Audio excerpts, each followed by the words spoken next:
Real champions don't complain. You got 18 assists, that's it, on the 40 shots that you made. But to go 24 free throw attempts in a second half compared to 8? Like I want that. I want to win so bad.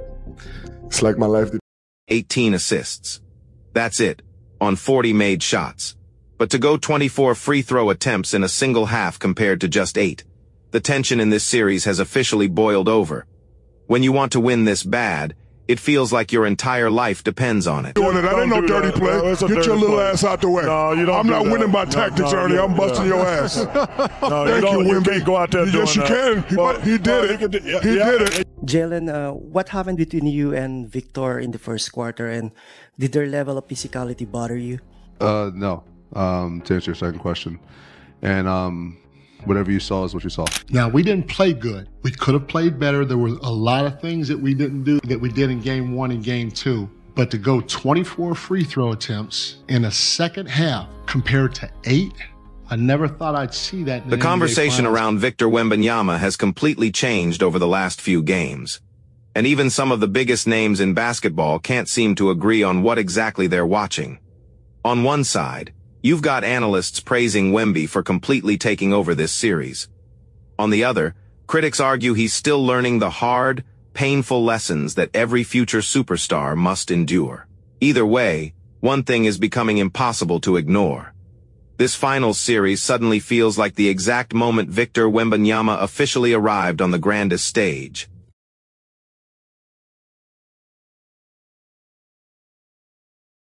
To lead my team to the finals. One time I had a bad game and Phil Jackson said, "What's wrong?" I said, "I didn't get no calls." He put his hand on my shoulder and said, "Real champions don't complain." And he walked off. Mike Brown knows better. He's won with the Warriors. He knows what it takes to win the championship. I agree with Chuck.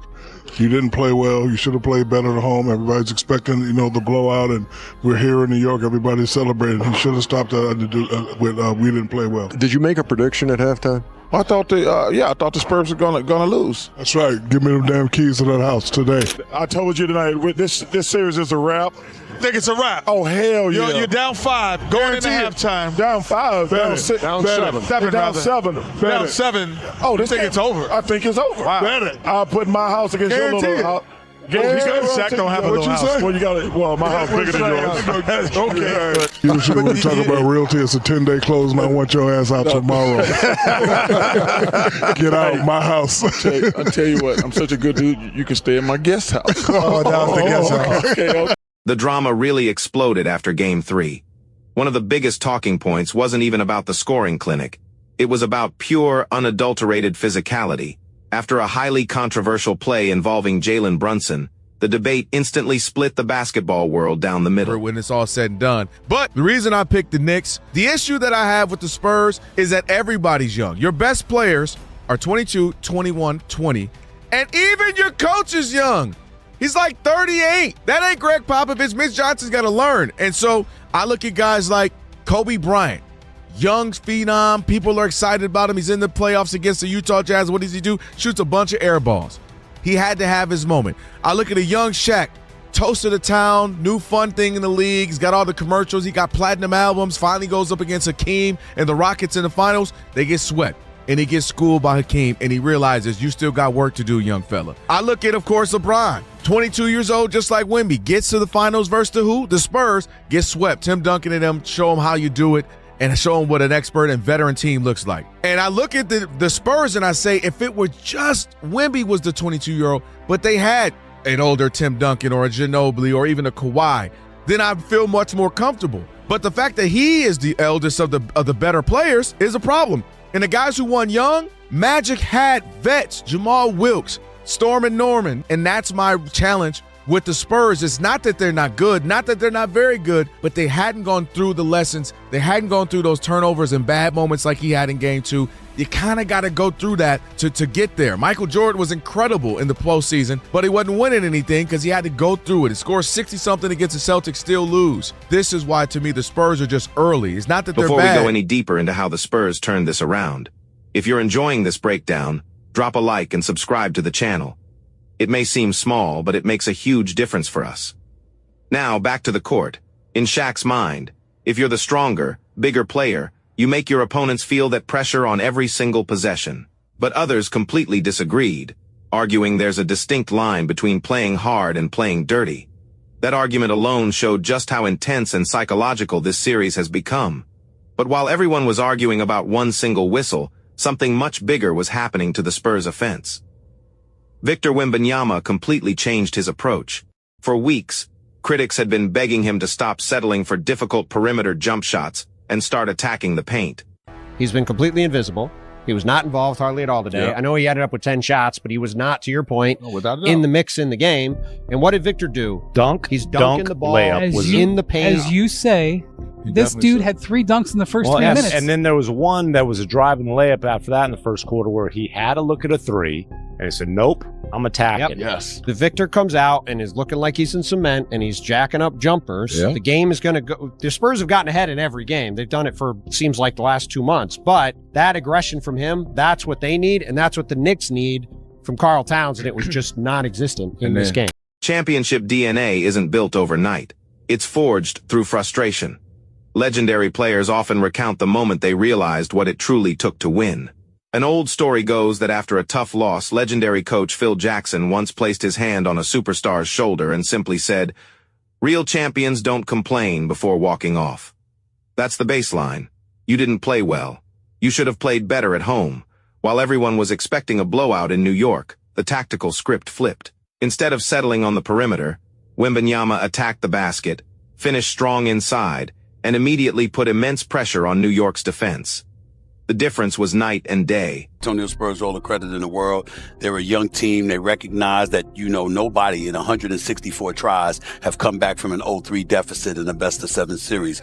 They knew what they had to do, and they showed up, and they did it. They didn't beat themselves. Wembanyama came out, was aggressive from opening taps. Stephon Castle was aggressive with his defense from opening tap, making sure that Brunson felt him. You got a bevy of young dudes and young bodies to throw at Jalen Brunson, and I'm shocked to have to say this because he's a superstar we're so appreciative of with what he has done for the New York Knicks organization. We know who Jalen Brunson is and what he represents.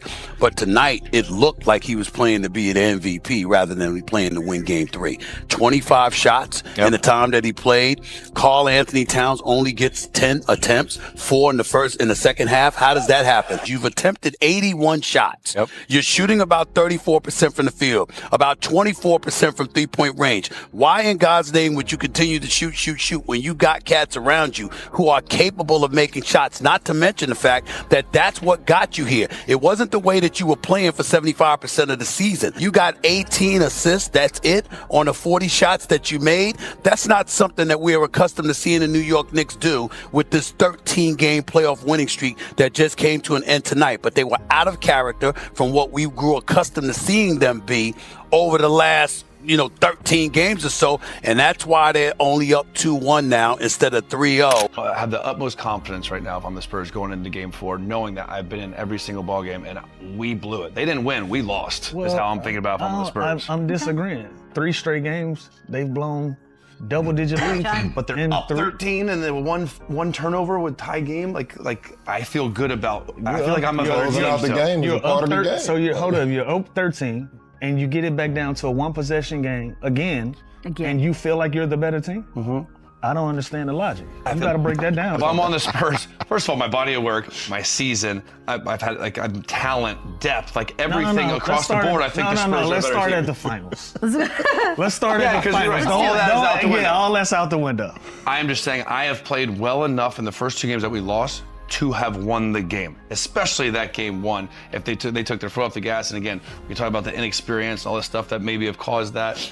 Game 2, again, that's just a bad turnover by Wemby and a bad foul. Without that, and again, Sean Elliott said one play doesn't determine the outcome of the game, but that was a big play. You love that the emphasis on the offensive end was let's just get this gigantic man in the paint and let him touch the ball there, because that seemed to be from the jump what they were trying to do. I love that, and I got to give credit to Wemby too. I'm hard on Wemby because he has so much potential, and I'm like, there's so much more room, and he's only 22, and he's already, maybe the most dominant player in this year's playoffs, and yet he still has so much to grow. But yes, getting him closer to the paint, is one huge win, and getting him to make simple decisions. I got a shot, I'm shooting. And in the second half with Mitchell Robinson, he was like, I'm not messing around. I'm not going to bang back and forth.